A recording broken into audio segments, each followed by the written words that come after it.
Bienvenue dans Entretien de ce jour.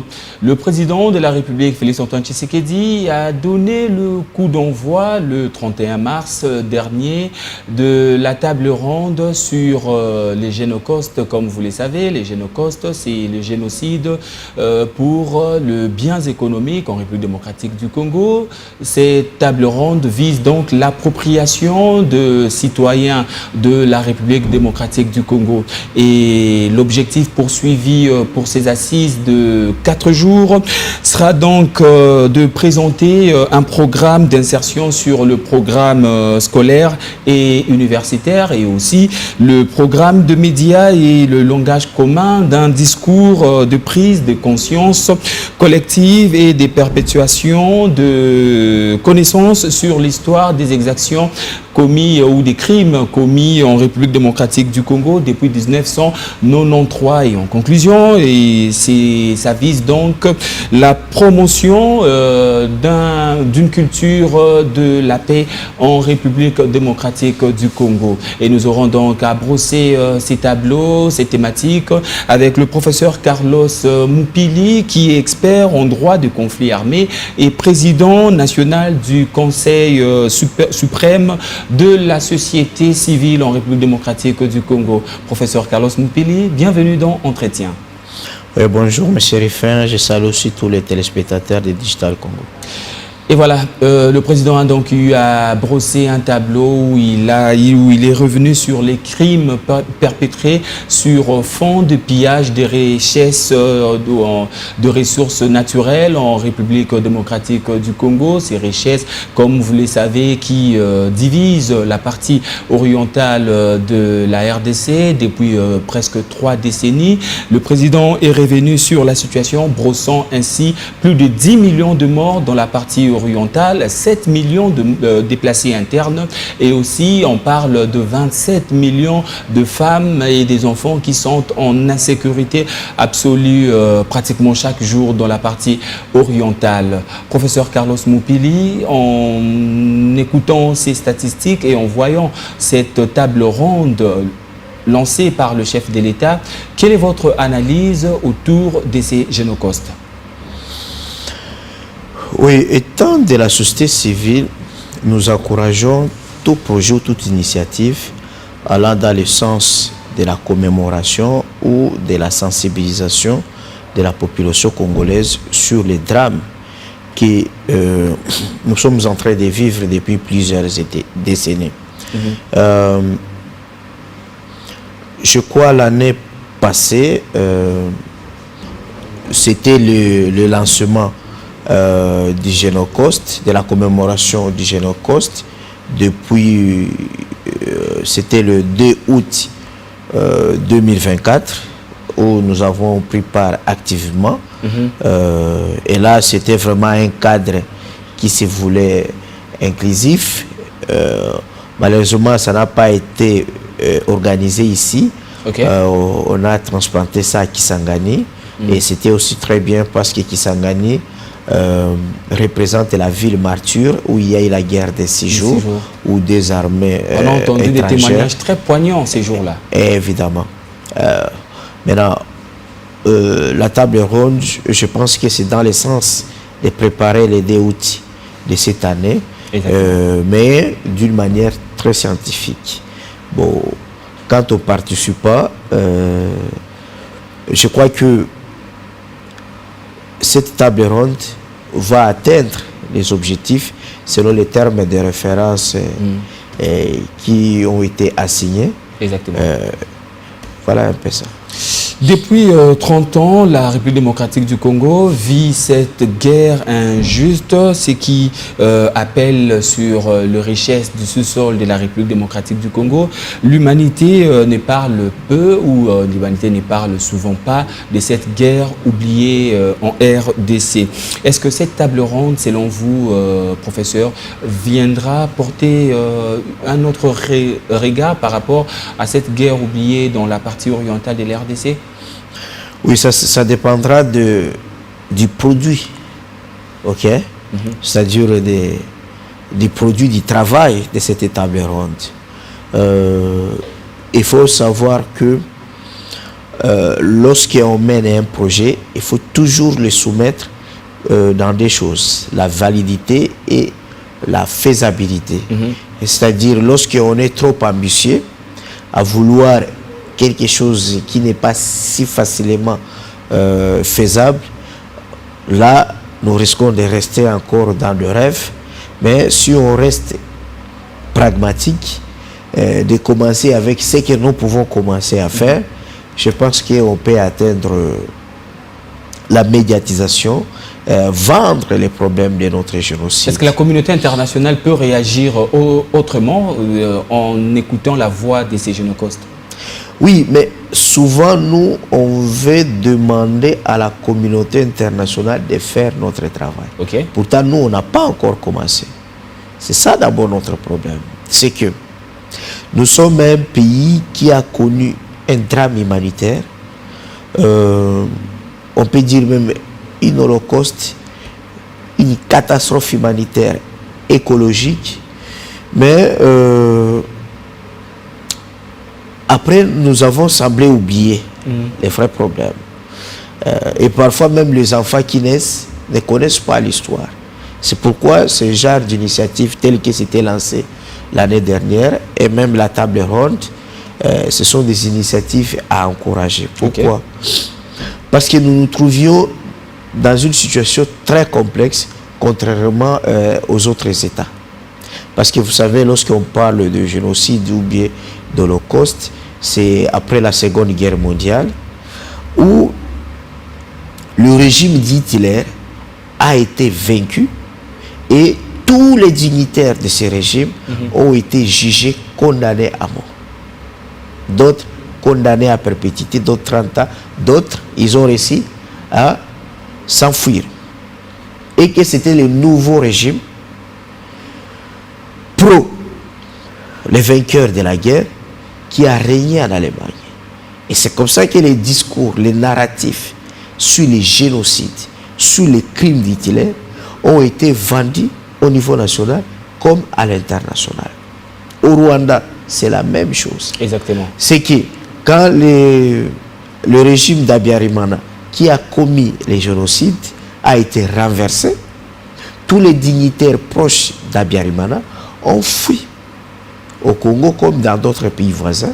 Et c'est le nouveau régime du Rwanda qui a imposé les narratifs sur les génocides au Rwanda. Contrairement dans notre pays, ce n'était pas le cas, c'était le contraire. Ce qui, à San City, on a imposé ceux qui étaient avec les agresseurs à occuper des hautes fonctions dans notre pays. Okay. C'est qu'il y a eu certains qui ont occupé des fonctions du ministre de la Défense, alors que vous savez que le ministre de la Défense a le pouvoir d'injonction sur l'auditeur général des armées.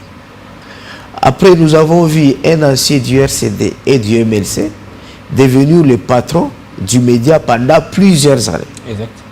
Donc, déjà, lorsque c'est lui le patron des médias, le ministre des médias et de la communication, parle du mal des Congolais qui ont servi les agresseurs, ou citer les noms, ou organiser ce genre d'émission, où on citerait encore les noms des gens qui sont au pouvoir, c'était risqué gros, et c'était aussi quelque chose qui pouvait tuer la cohésion nationale. Exactement. Alors que nous venions à cette époque. Donc voilà un peu la situation complexe dans notre pays, où ce que nous demandons que les autres fassent, nous devrions le faire, mais on était dans un problème ou dans une difficulté d'approche pour le faire, d'autant que ceux qui étaient avec les autres, ou les auteurs de ces génocaustes, ou les complices de ces génocaustes, ce sont des gens qui continuent à régner et à occuper des hautes fonctions dans notre pays. Donc en ce moment, nous pouvons dire que c'est un réveil tardif de la part de la République démocratique du Congo. Nous pouvons bien les déduire. Bon, au niveau de l'État, Okay. on peut parler d'un réveil tardif. Mais au niveau de la société civile, il y a toujours le travail qui se faisait. Mais vous savez que la société civile, avec des maigres moyens, pour étendre cela, c'était vraiment difficile. Pourquoi? L'action étatique est toujours importante.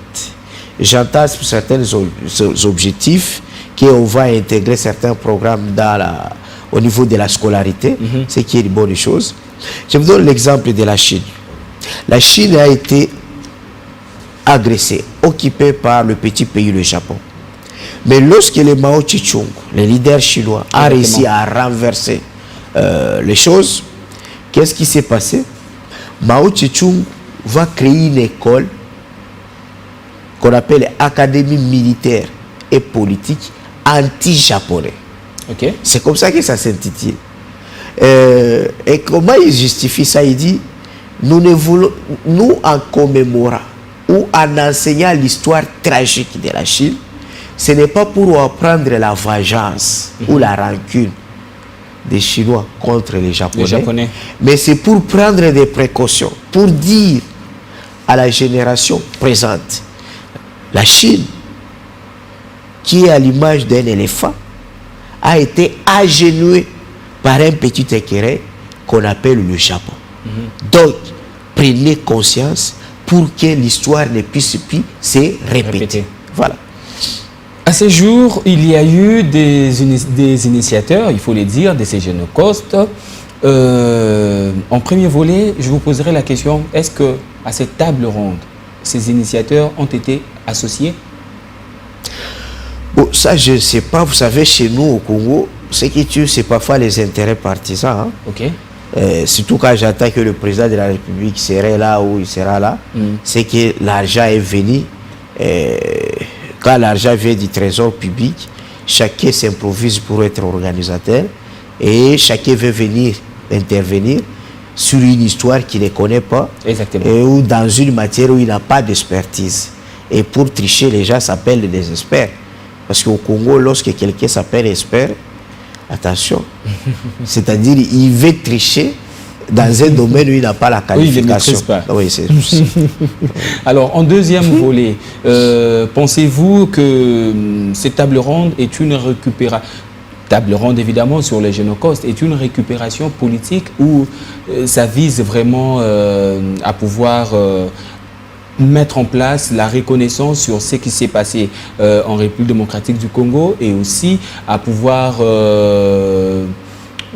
dédommager, s'il faut le dire, acquis des droits dans ces massacres ou dans ces crimes macabres? Non, je trouve que tout devrait passer par la justice. Même la justice qu'on parle de transactionnelle, c'était important. Okay. Et il faut savoir situer les choses.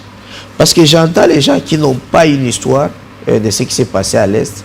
Ils ont même des problèmes de les situer temporellement. Donc il y a des gens qui confondent la révolution de l'AFDEL avec la guerre d'agression qu'on a connue, la guerre d'agression Rwanda-Ouganda-Burundi, c'est-à-dire RCD-MLC. C'est que s'il faut parler des Génocost, il faut les situer le 2 août 1998. Ok. Et non avant. Donc tout ce qui s'est passé avant ne concerne pas le Génocost? Non, parce que sous l'AFDEL, il n'y a pas eu de génocide. Ok. Il n'y a pas eu de massacre des Congolais. Ok.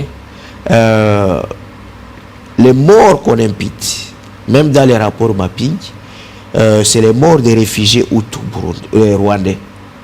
Or ici, nous parlons des Génocost, c'est-à-dire nous défendons les Congos et ses intérêts. C'est-à-dire le peuple congolais et non le peuple rwandais. Et aussi les peuples rwandais qui sont morts, oui. Lorsqu'on est dans les droits de l'homme, c'est l'humanité. C'est la famille, c'est la communauté des êtres humains. Mais attention, le contexte de l'AFDEL est différent du contexte du RCD et du MLC. Parce que sous l'AFDEL, c'était une guerre de libération. Okay. Mais le RCD et le MLC, c'était de guerre d'agression. Pourquoi? Sous l'AFDEL, la population était fatiguée avec le régime en place. Et cette population a utilisé toutes les méthodes pacifistes avec l'opposition radicale dont l'UDPS comme figure des pros. Mais cela n'a pas changé les donnes parce qu'il y avait toujours les déséquilibres qu'on parle de force. D'où on a recouru maintenant à une révolution armée. Okay. Le principe est simple, même Mandela l'a reconnu.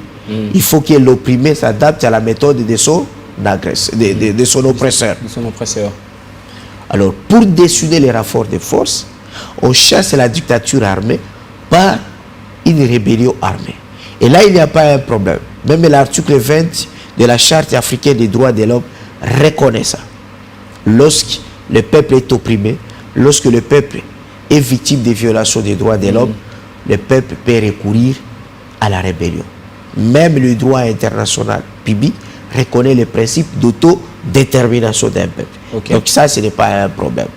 Mais une rébellion armée contre un régime démocratique, là, ça devient autre chose. Exactement. Là, ça devient la précision d'État. Oui, ça devient du terrorisme. C'est quelque chose qui est à condamner.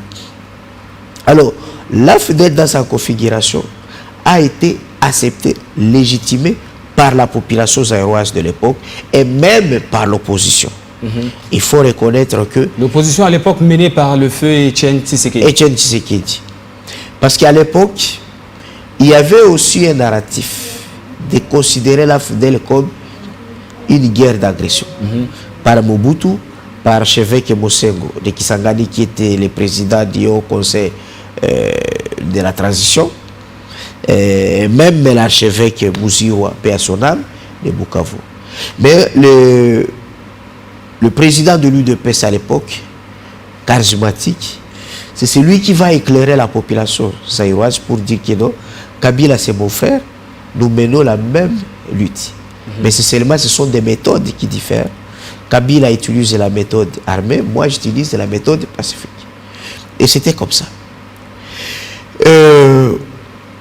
Maintenant, il y a ce qu'on reproche et de dire que pourquoi Kabila le père, il a accepté les alliés rwandais et ougandais. Là, ce n'est pas, c'est aussi une ignorance d'une guerre révolutionnaire. Parce que lorsqu'on mène une révolution armée, il y a toujours des idées phares, dont celle des grands philosophes Karl Marx. Okay. Karl Marx, dans sa théorie réaliste, où il dit les conflits ne doivent pas opposer les États, mais plutôt les classes sociales. C'est-à-dire, majorité des prolétaires, organisez-vous pour renverser une minorité bourgeoise.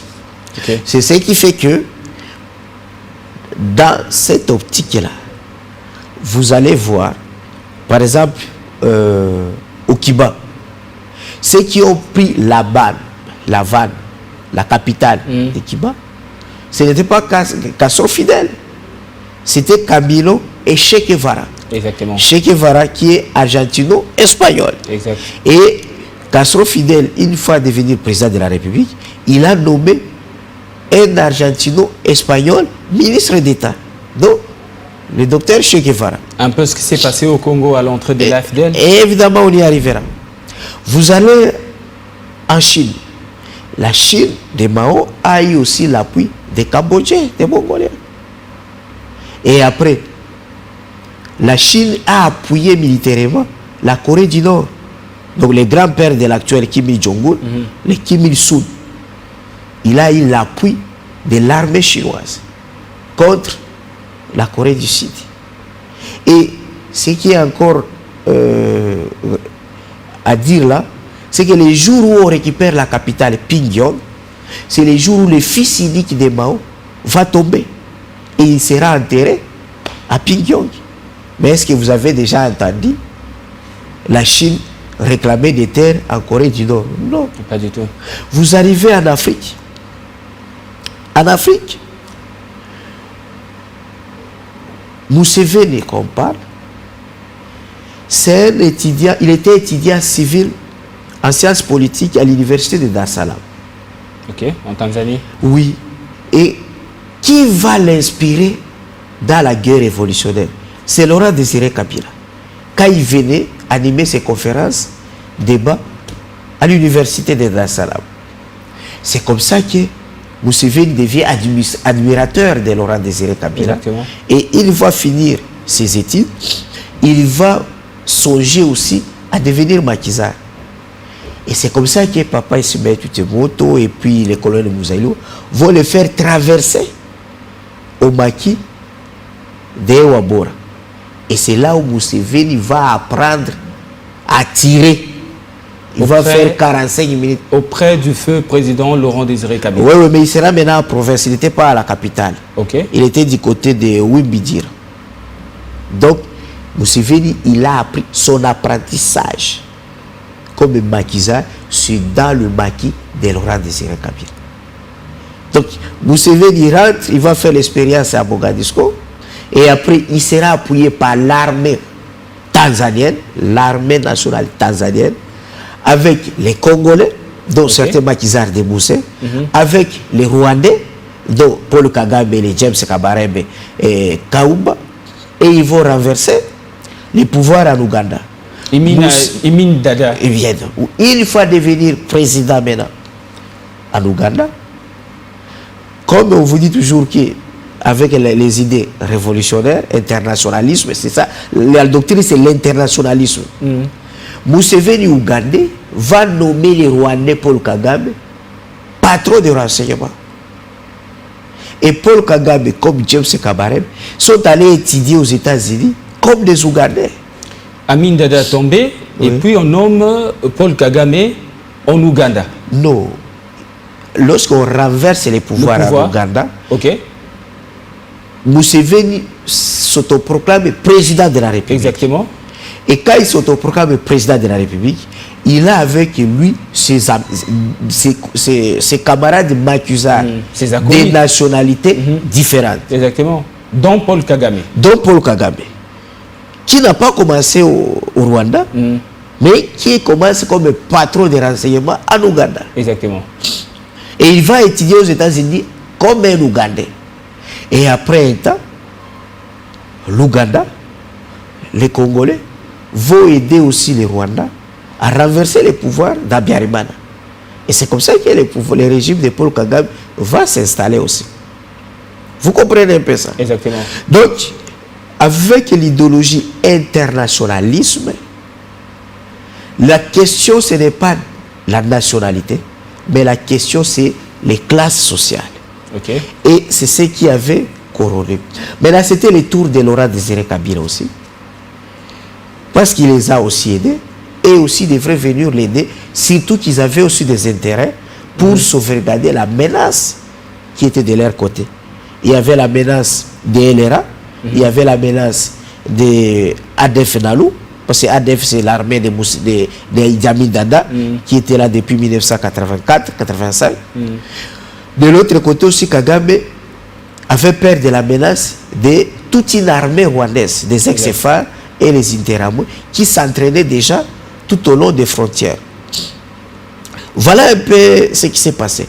Maintenant, lorsqu'on reproche, par exemple, Moussé Laurent Désiré Kabila de venir avec l'armée rwandaise, les gens oublient que c'était des armées rwandaises qui se battaient pendant la guerre de l'Afrique. Parce que de l'autre côté, l'armée zaïroise ne se battait pas. Depuis la ville de Bukavu, j'étais à Bukavu à l'époque, j'ai vu comment la DSP fuir depuis Uvira à la plaine de Ruzizi. C'était à l'époque les majors. DSP, l'ancien armée. Oui, division spéciale présidentielle. Et d'ailleurs, c'était il y avait les bataillons qui allaient se distinguer des major Nabiol, à l'époque major, commandant bataillon d'artillerie. D'où il est resté presque seul sur la plaine de Ruzizi parce que tous les éléments se sont dispersés. Et c'est comme ça qu'on va doter Elou Kimonga à l'époque, il va donner des armes aux ex-FAR et aux Interahamwe. C'est eux qui ont commencé à combattre à partir de Bukavu, à partir de Goma. Donc déjà là, avant la prise de Bukavu et de Goma, c'était déjà l'armée rwandaise ex-FAR. Donc du côté de Mobutu, les Hutus, du côté de la FUDEL, c'était les Tutsis. Et c'est comme ça que la guerre va continuer jusqu'à Tigui-Tigui. Là encore, le général Kaloumbe avec le général Kabiriti, les Hutus rwandais, qui vont coordonner la manœuvre défensive à Tingitingi. Donc, voilà un peu les contextes de l'AFDEL, qui n'est pas à confondre avec la guerre d'agression du RCD et du MLC. Donc, il faudrait au fait scinder ces crimes perpétrés en RDC, puisque là, on parle de depuis 93, mais vous scindez en deux, dire les crimes en 93 et ce qui s'est passé en 97 sont totalement différents. Il faudrait compter le Génocoste congolais à partir de 1997-98. Le 2 août 1998. Tout est clair. Évidemment, cette table ronde va tabler autour ou fait appel à la reconnaissance des crimes commis dans la partie orientale et à la réparation. Nous avons vu que le FONAREV a déjà commencé à indemniser celles et ceux qui ont eu à subir ces affres de la guerre. Mais dans cet élan, à quand la création du tribunal international congolais? Mais là, ça dépend du travail que nous sommes en train de faire au niveau du pouvoir. Parce que au niveau de la société civile, le travail de lobbying est déjà très avancé. Okay. Nous allons y venir sur le lobbying en République. Oui. Mais la question, c'est quoi?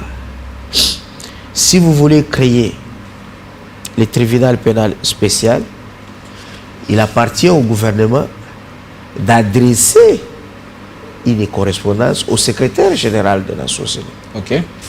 Au niveau interne, nous devons avoir une loi qui doit faciliter la cohabitation de ces tribunaux.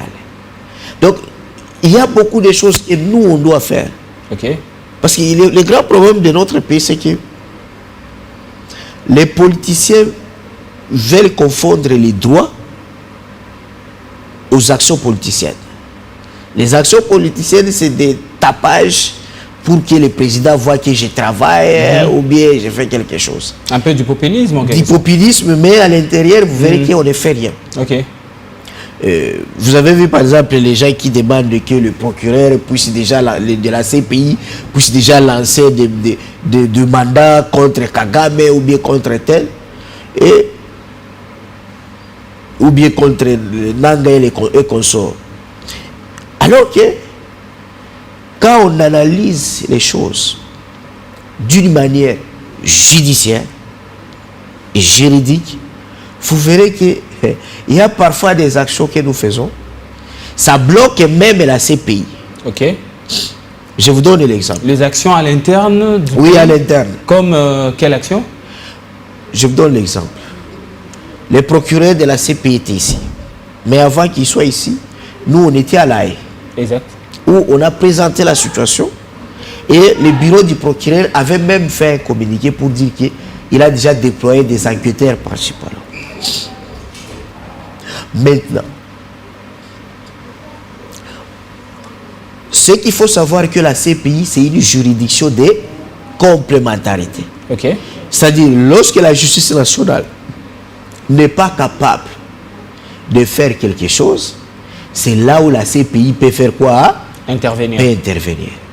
Deuxième chose, c'est depuis 2002 que le président Kabila avait déféré la situation de la RDC auprès de la CPI.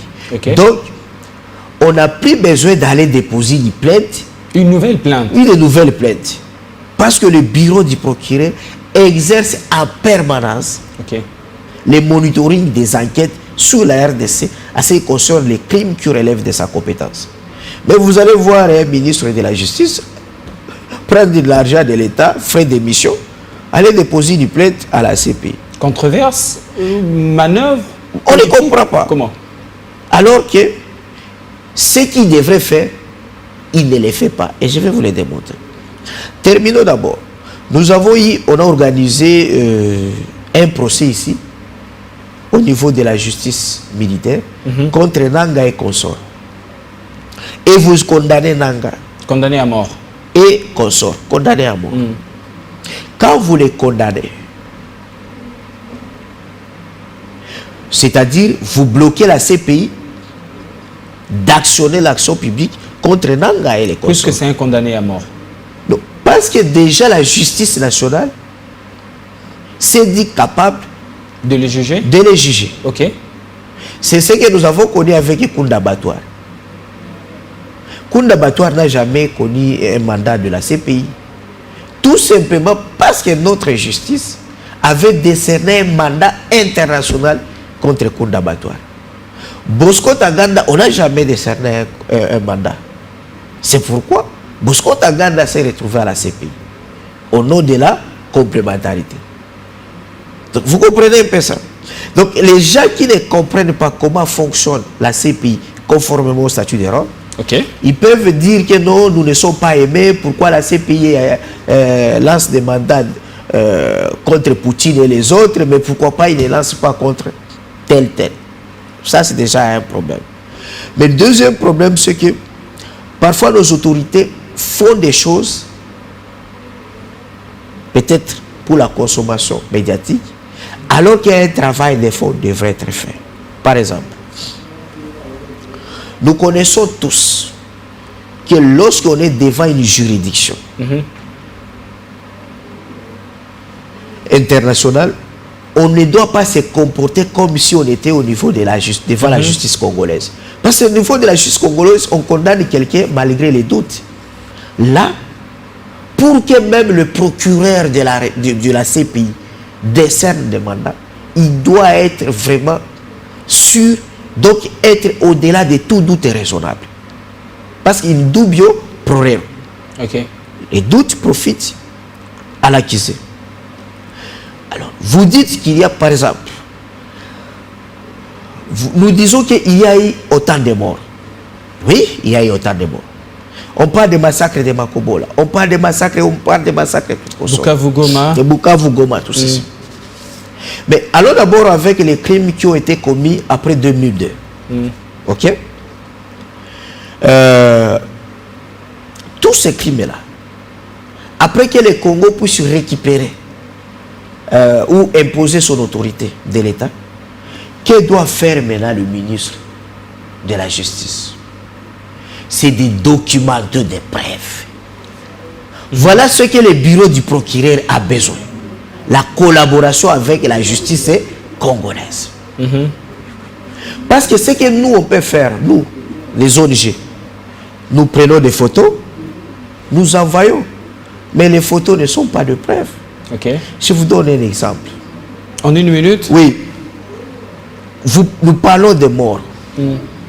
Mais lorsque vous parlez de morts et des femmes violées, mais devant la cour, vous devez les prouver. Des cas de femmes violées, nous devons avoir l'habitude, pas de les filmer, de filmer leurs témoignages, mais de les présenter en présentiel. De les faire consulter par le médecin légiste. Et de leur donner les attestations médicales. Le médecin légiste, pour des morts qu'on a enterrés, nous devons avoir leurs actes de décès. Et pour les gens qui sont morts et qu'on ne les avait pas enterrés, donc il n'y a pas le permis d'inhumation, là nous devons répondre à ce que nous demande la loi. Nous sommes dans les cas de disparu. En cas de disparu, qu'est-ce qui vient? Soit le ministère public, soit le membre de famille saisissent les TGI du dernier ressort du disparu, et après on doit procéder par le jugement déclaratif de disparition pour arriver maintenant au jugement déclaratif de décès qui va faire foi au même titre que l'acte de décès. Mais si vous n'en avez pas ça, on n'a pas ça. Nous, de la société civile, on ne peut pas avoir des moyens pour obtenir tout ça. Le gouvernement vous accompagne ou pas dans cette démarche? C'est ce que le gouvernement devrait faire. C'est-à-dire dire même que nous faisons une dérogation sur le plan financier à toutes les victimes de venir déclarer leur disparu et qu'on puisse leur obtenir le jugement déclaratif de disparition. Mais ça, on n'en a pas. Puisque nous touchons déjà à la fin, vous avez beaucoup à dire, mais le temps reste le temps. Le président Mouzé Laurent-Désiré Kabila, le feu président, en son temps, organisé ou avait eu instauré la quinzaine d'éveils patriotiques en République démocratique du Congo pour expliquer à la population le cause de cette guerre d'agression. Pourquoi nous, la République démocratique du Congo, depuis la mort du feu président Laurent-Désiré Kabila, nous n'avons pas eu à pérenniser cette quinzaine d'éveils patriotiques pour expliquer évidemment aux générations actuelles ce qui se passe réellement dans la partie orientale? Oui, c'est clair. Parce que lorsque Mouzé Laurent-Désiré Kabila, paix à son âme, avec son ministre de l'Information, Didier Moumengi, le patriote, organiser ces quinzaines d'éveils patriotiques, c'était une campagne de sensibilisation. Exactement. C'était une pédagogie aussi à la population de leur montrer d'abord les niveaux de responsabilité. Pourquoi nous connaissons la guerre? C'est parce que notre pays est très riche. Et que cette guerre, c'est la convoitise de nos richesses nationales. Alors, qui sont les auteurs de cette guerre? C'est là où Mouzé donnait la responsabilité à 3 niveaux. Au niveau international, il nous parlait des Occidentaux, mais à travers leurs firmes multinationales anglo-saxonnes, qui allaient tout sous-traiter les États voisins, dont le Rwanda et l'Ouganda. Et l'Ouganda et le Rwanda, c'était au deuxième niveau, c'est-à-dire au niveau régional, à leur tour aussi recruter les collabos nationaux. Donc, maintenant, au sein de la République démocratique du Congo? Oui, oui, on recrute les collabos nationaux pour interniser maintenant les conflits armés internationaux, leur donner forme qu'il s'agit d'un conflit congolais. Maintenant, je vous ai dit, lorsque un de ces collabos est devenu ministre des médias et de la communication, je crois que cette campagne pouvait être blessée, pouvait avoir des difficultés. Exactement. Parce qu'à l'époque des musées, les autres étaient de l'autre côté. Même aujourd'hui, dans cette table ronde, lorsqu'on parlera à chaque fois du MLC, des crimes qu'a commis le MLC, ok? Sur les pygmées, hein, parce qu'on peut parler des pygmées qui ont été mangés. Lorsqu'on parlera des accords du MLC avec les Bororo, les éleveurs Bororo, qui commettent des crimes au Bazouélé, au Touélé, vous voyez que ça risque de vexer certaines sensibilités qui sont des hautes personnalités aujourd'hui. C'est ça le grand problème qu'on a et c'est ça les difficultés qu'on a pour dérouler avec aisance la quinzaine d'éveils patriotiques. Une très belle initiative. Nous touchons déjà à la fin. Professeur Carlos Moupili, dernière question. Est-ce que pensez-vous qu'autour de ces questionnements sur le lobby de la République démocratique du Congo face à la communauté internationale, sommes-nous forts dans cette approche lobbyiste aujourd'hui pour faire entendre notre voix? Non, nous avons un sérieux problème. Notre diplomatie, notre narratif nous a fait reculer de 10 pas. Même si les gens sont en train de célébrer des résolutions condamnant le Rwanda, des sanctions, avec. Je crois que c'est une manière pour l'Occident qui était responsabilisé par Laurent Désiré Kabila, par Joseph Kabila, comme un vrai metteur en scène des génocides, parce que c'est l'Occident qui conçoit, qui planifie, qui donne la logistique. Et que le Rwanda, le régime de Kagame, n'est que ce que valait Mobutu lorsqu'il soutenait Savimbi pour renverser le régime socialiste de Neto et de Dos Santos. Donc imaginez-vous maintenant, le gouvernement angolais va célébrer des champagne parce que l'Amérique a condamné le régime Mobutu. C'est-à-dire, vous accusez la machette auprès des Koulouna. C'est ça, c'est ce narratif actuel. Lorsque vous voulez rwandaciser l'agression, les pillages de nos ressources, en tout cas, c'est-à-dire vous voulez blanchir le vrai metteur en scène. Or, le vrai narratif qu'on organisait dans les 15 patriotiques, nous commençons d'abord à responsabiliser la communauté internationale. La communauté internationale, le multinational anglo-saxon. Parce que c'est elle qui font pression ou qui manipule leur politique. Parce qu'en Europe, c'est le contraire d'ici. C'est les multinationales, c'est l'économie qui influence la politique. Exactement. Et maintenant, la politique agit sur base de l'économie. C'est-à-dire vous êtes voté sur base de ces multinationales qui vous ont appuyé. Et une fois au pouvoir, on vous demande d'organiser des guerres. Et après, ils vont venir prendre des richesses. Alors nous, à ce niveau-là, mais maintenant aujourd'hui avec les narratifs actuels, on se limite au niveau régional. C'est-à-dire on accuse seulement le Rwanda et on a même peur d'accuser l'Ouganda.